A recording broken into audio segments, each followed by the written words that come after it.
यह दिन के समय जितना खूबसूरत दिखता है, रात के समय उतना ही खतरनाक है। अजबगढ़ के लोग रात में अपने घर के बाहर भी नहीं निकल सकते, क्योंकि बाहर चंद्रा का भूत घूमता है।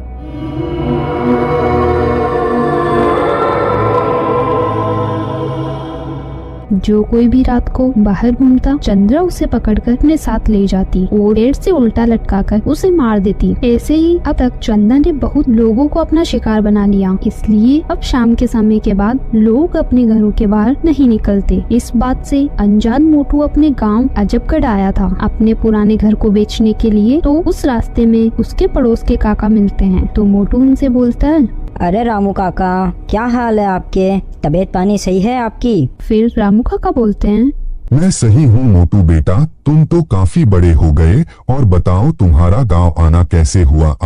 काका, मैं वो पुराने घर को बेचने के लिए आया हूँ, क्योंकि अब सब शहर में सेटल हो चुके हैं और यहाँ पर इस घर का कोई मतलब नहीं है। तो इस घर को बेचकर मैं वहाँ पर एक नया बिजनेस खोलना चाहता हूँ। ठीक है बेटा, तुम्हारी जैसी मर्जी, लेकिन मेरी एक बात का ध्यान रखना, शाम होने के बाद घर से बाहर मत निकलना। इतना बोलकर रामू काका वहाँ से चले गए, लेकिन मोटू को समझ नहीं आया कि काका ऐसा क्यों बोल रहे हैं। फिर मोटू कुछ देर बाद अपने घर चला जाता है और थोड़ी देर आराम करने लगता है। फिर शाम को मोटू के घर उसकी पड़ोस की काकी आती है और बोलती है, अरे बेटा मोटू, उठो और खाना खा लो।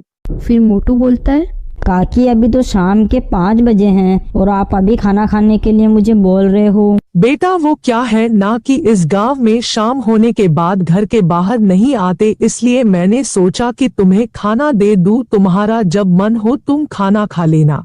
फिर मोटू खाना खाकर सो जाता। तभी आधी रात को मोटू को बहुत अजीब सी और डरावनी आवाजें आने लगी।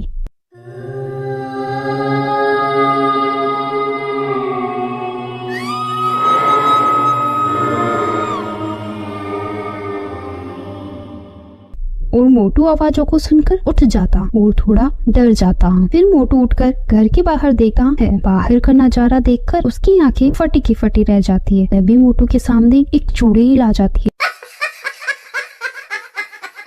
और वह चुड़ैल को देखकर मोटू बेहोश हो गया। फिर अगले दिन सुबह जब पड़ोस की काकी आई और मोटू को उठाई, मोटू उठो बेटा, मोटू सुबह हो गई है। फिर मोटू उठ जाता है और बोलता है, काकी, कल रात को मैंने एक चुड़ैल को देखा। वह चुड़ैल मेरे घर के गेट के बाहर ही खड़ी थी और मुझे देखकर हंस रही थी।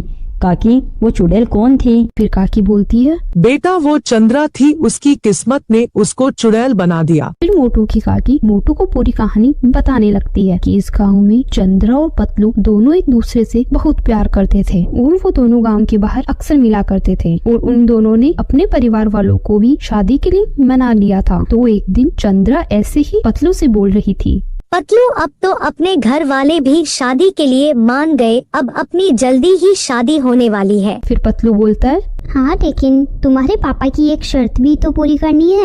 वह चाहते हैं कि मैं महीने का 20,000 रूपए कमाऊं, लेकिन मेरी अभी तनख्वाह केवल 15,000 है। लेकिन चिंता की कोई बात नहीं है, मैंने मेरे एक दोस्त से बात करी है, वह मुझे शहर में 50,000 की नौकरी लगवा रहा है। चंद्रा यह सुनकर बहुत खुश हो जाती है और फिर कुछ दिनों बाद पतलू शहर चला जाता है। लेकिन उसी गांव में एक रोहित नाम का लड़का भी रहता था, जो कि चंद्रा को पसंद करता था और चंद्रा से शादी करना चाहता था। लेकिन चंद्रा उससे बात करना भी पसंद नहीं करती थी। फिर एक दिन रोहित चंद्रा को आकर बोला कि पतलू का शहर में एक्सीडेंट हो गया है, तुम मेरे साथ चलो। चंद्रा यह सुनकर बिना सोचे समझे उसके साथ चली गई और उसने धोखे से रास्ते में चंद्रा को मार दिया। और रोहित एक बड़े सेठ का बेटा था, इसलिए उसे कोई सजा भी नहीं मिली। इसलिए चंद्रा बहुत गुस्सा हो गई और जब से वह चुड़ैल बन गई और उसके बाद से जो भी गांव वाला रात को घर के बाहर घूमता, चंद्रा उसे अपने साथ ले जाती और पेड़ के नीचे उल्टा लटका